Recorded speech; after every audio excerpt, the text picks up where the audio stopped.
সুন্দর হোক, আরো সুগম হোক। এই ভালোবাসাটা নিয়ে শুরু করলাম আন্তর্জাতিক যুব দিবস 2026-এর গল্পস্তবীয় আজকের এই উদযাপন অনুষ্ঠান।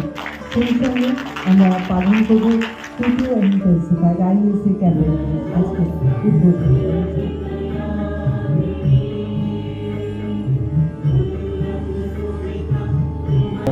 দপ্তরের তরফ থেকে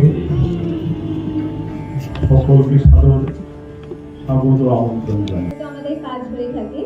আমাদের আমরা হচ্ছে West Bengal state AIDS prevention and control society. যারা তারা হচ্ছে যুবক। আমরা যদি দেখি বলে গিয়েছিল তাদের মধ্যে বেশিরভাগই হচ্ছে যুবক। তাদের স্বপ্নটা তখন কি ছিল? ডক্টর স্বপন সুরেন তার হাতে তুলে দিলেন স্মারক উপহার এবং উত্তরীয়তে আমরা বরণ করে নিলাম আমাদের আজকের অতিথিদের।